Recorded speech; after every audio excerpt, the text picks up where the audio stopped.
Bienvenido sea mi estimado hermano o hermana. Te agradezco por estar conmigo en este momento, un momento de reflexión de la palabra del Señor. Te saluda el Padre Jorge, encargado de la reflexión de este mes. Así que te invito a no cambiar de canal. Espérate un momentico, escuchamos la palabra del Señor y luego haremos una reflexión breve a este domingo. Del Evangelio según San Marcos.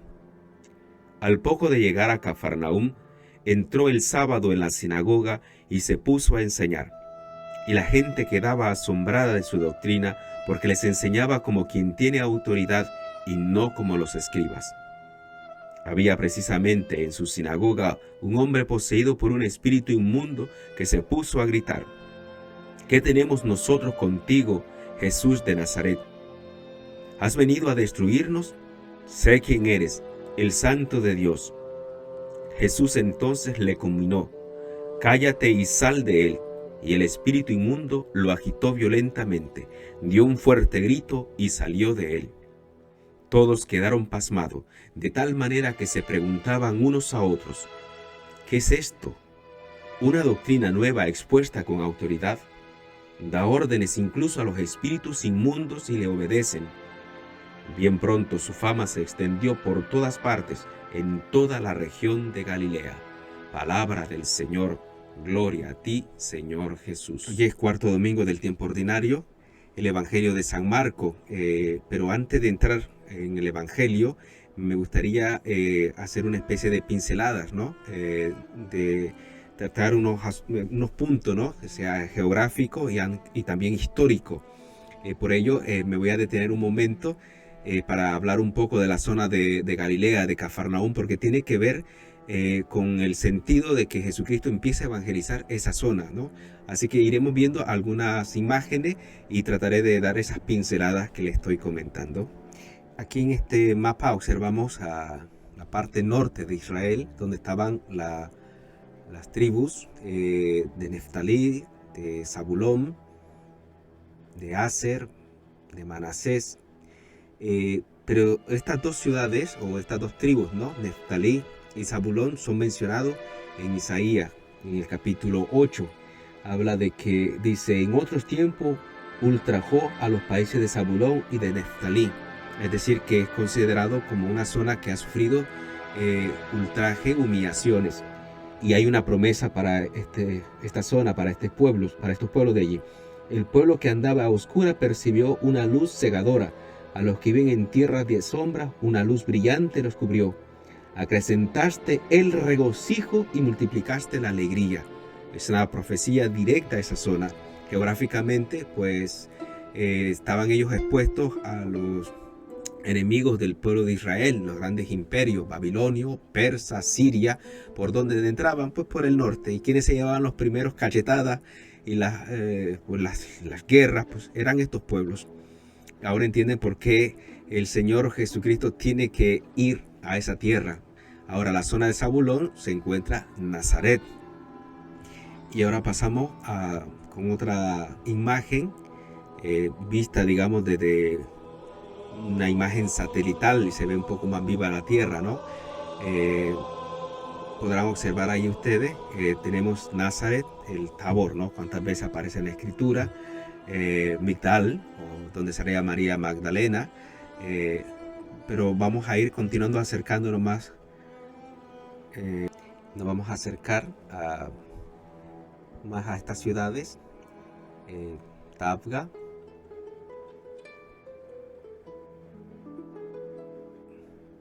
multiplicación de los peces y de los panes. Monte la Bienaventuranza. Muy cerca de allí tenemos a Cafar, donde Jesucristo decide empezar la evangelización, y el evangelio de hoy que empieza con la entrada de Jesucristo a la sinagoga. Cafarnaúm, Cafar, la ciudad de Nahum, del profeta Nahum. Nahum quiere decir lleno de consolación. Creo que Jesucristo ya solo nos da una pista, ¿no? Al llegar allí, a ese pueblo que necesita ser consolado. Nos acercamos más todavía. Aquí una fotografía. Aquí podemos ver, ¿no? La la casa de San Pedro, lo cercano que estaba, ¿no?, a la sinagoga. Esa sinagoga que observan ustedes ahí es del siglo V, pero debajo de ella estaba la original donde Jesucristo llegó. La casa de San Pedro tiene forma octogonal, pues al inicio no era así, sino luego la iglesia construyó, los primeros cristianos construyeron allí un templo. Se podrán ustedes imaginar, ¿no?, caminando Jesucristo por esa ciudad. O sea, como estamos viendo, la geografía, la arqueología, la historia viene a confirmar lo que está en la escritura, ¿no? Por eso el Evangelio de San Marcos está todo escrito, como decía, es el más breve, es el Evangelio más antiguo, pero por la brevedad que tiene, cada palabra tiene un sentido que viene justamente a responder, ¿no?, a las profecías, en todos los sentidos, en todos los sentidos. Dice el Evangelio según San Marcos: entró el sábado en la sinagoga. Qué expresión breve pero condensada muchas ideas. El sábado, Dios, después de haber creado todo, crea a Adán y Eva, y por último, el último día decide descansar. O sea, que sábado está en relación a la creación, está relacionado a la creación más grande del ser humano. Jesucristo, ¿quién es, hermano? Es la imagen, según San Pablo, todo fue hecho viendo la imagen de Jesucristo. Wow. Ahora entiende cuando dice San Pedro y Jesucristo, o San Marcos, ¿no? Y San Pedro, a través de Marcos, entró en la sinagoga el sábado. Aparece como Señor de todo lo creado. Ahora bien, como aparece en el icono al fondo, se ve una especie de ambón que Jesucristo está de pie y leyendo. Si ustedes van a cualquier sinagoga, van a encontrar que existe ese ambón y se entrega el rollo de la Torá. Ahora bien, la palabra Torá va con sentido de enseñanza. Normalmente nosotros decimos la ley, ¿no? Pero no, es enseñanza. Por eso continúa y se puso a enseñar, porque es lo normal que tenía que haber hecho Jesucristo cuando entra en una sinagoga. Él, que es el maestro, pues le dan que dé una palabra a esta comunidad de Cafarnaúm. Ahora dice, y la gente se asombraba de su doctrina porque les enseñaba como quien tiene autoridad y no como los escribas. O sea, una de las cosas que esto ya quiere, vamos a dejarlo un poco aparte, esto de la autoridad. Vamos a seguir leyendo. Había precisamente en la sinagoga un hombre poseído por un espíritu inmundo que se puso a gritar. Espíritu inmundo, una expresión que a nosotros nos sonaría, pues, para un judío, que suena inmundo. Podemos ir al libro de Levítico. Hay todo un capítulo enorme sobre la impureza. Y la impureza va relacionado sobre todo a estar separado de Dios. Si alguien tenía un pecado, algo que le hacía impuro, inmediatamente era alejado de la comunidad, era alejado de la liturgia. Era como que se dijera, pues ¿sabes qué? No te puedo dar la comunión. O sea, mira, vamos a rezar, pero tú estás en un estado que necesitas conversión. Así que fuera de casa o fuera de la comunidad, fuera de la iglesia. O sea, alguien que estaba impuro sabía profundamente que estaba excomulgado, estaba fuera de la comunidad. Ahora, detrás de la idea de impureza va una idea de lo contrario a la vida. Porque Dios, digamos que es la pureza, es vida. Todo aquello contrario a la vida es la muerte, ¿no? Por eso de allí que un judío, si tocase un muerto, estaba impuro. De allí, cuando tenemos el pasaje en Éxodo, cuando Moisés se acerca cuando ve a la zarza ardiente, le dice el Señor, dice, no te acerques, quítate las sandalias porque es zona santa. Es decir, que las sandalias están hechas de pieles de animales muertos. Y todo aquello que signifique contrario a la vida, por eso la sangre, una enfermedad, todo aquello que hiciese contrario a la vida, pues entonces estaba en un estado impuro. Ahora bien, lo raro, o sea, lo sorprendente, digamos, está en que no sabe que está impuro. O sea, está en descomunión con Dios. Y no solamente a un nivel más o menos, está al nivel máximo. O sea, el espíritu impuro, o sea, la posición más grande contraria a Dios. Pero ¿sabe qué? Se va al templo y no se da cuenta que no tiene nada de relación con Dios, que está excomulgado con la comunidad, está escuchando la palabra de Dios. O sea, un diablito que está con sus cachitos, escuchando, a lo mejor tiene una carita triste, pero Jesucristo que le mira, aquí aparece otra cosa interesante, es sobre la santidad. Lo contrario a la impureza es la santidad. ¿Cómo hacían el pueblo de Israel para poder acercarse, salir de la impureza? Tenía que presentarse ante el sacerdote, hacer algunas obluciones. O sea que aquí también está apareciendo Jesucristo como el sacerdote. Hemos visto antes sobre la autoridad. ¿La autoridad quién la tiene? Pues los reyes. Y vamos a continuar. Dice, y Jesús entonces le conminó, le dice el demonio, sé quién eres, el santo de Dios. Jesús entonces le conminó, cállate y sal de él. O sea, la autoridad de Jesucristo. Le hemos visto también, ahora está explicando la palabra. ¿Quién lo hace? El profeta. O sea, Jesucristo aparece con las tres realezas que tiene, ¿no? Es sacerdote, contrario a la impureza, aparece como enseñando, ¿no? El profeta que escuchamos en la liturgia de hoy en Deuteronomio, y aparece con la autoridad o sucía de rey.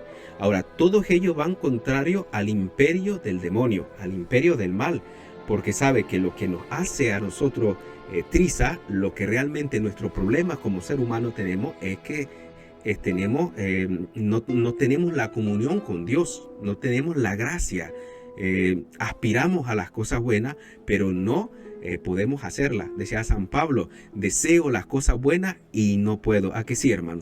Por eso vemos aquí, quiero volver a lo del octogonal. ¿Sabían que el símbolo de 8, el octavo, tiene sentido a la resurrección de Jesucristo? O sea, si existe el séptimo día, que sería el sábado, el domingo sería el octavo. ¿Qué pasa en el domingo? La resurrección de Jesucristo. ¿Qué pasa el domingo? Sería el domingo eterno a la cual estamos llamados nosotros, a la plenitud de la fiesta, a la santidad máxima. De allí que el número 8 es utilizado como símbolo para la pila bautismal. Se hacía en forma de 8, octogonal. Ahora, en la medida que nosotros entrábamos en el bautismo, nos sumergíamos con Jesucristo, pues prácticamente veníamos a ser uno, entrábamos a ese octavo día. De hecho, también algunas imágenes, si no mal recuerdo, nos comentaba un profesor, que vemos a Jesucristo con este número, es un número, el 8, es hablando de la resurrección. Por eso aparece Jesucristo. Claro, son todas simbologías que a medida que va pasando el tiempo uno va perdiendo estas cosas que se sabían, ¿no? Ahora bien, aquí en Cafarnaún, en la sinagoga, aparece Jesucristo mostrando su señorío, ¿no? Prácticamente esas tres realezas que le decía, ¿no? Rey, o sea, que tiene autoridad, sobre todo con el demonio, que es lo máximo, ¿no? La santidad, por eso el espíritu impuro, ¿no? Y Jesucristo frente a la impureza, pues le salva, ¿no? Porque manda al demonio y lo saca afuera, dejando a este pobre hombre en un estado de comunión con Dios, ¿no? Por eso aparece como sacerdote y luego pues también como profeta que explica la palabra, y no solamente le explica, sino que tiene la potencia. Él es toda esta palabra. Estas tres cualidades todos nosotros las recibimos en el bautismo, hermano. Y yo creo que aquí viene el evangelio un poco a recordarnos, ¿no? O sea, cómo somos como profetas. A lo mejor ya estamos mudos. Cómo somos como sacerdotes.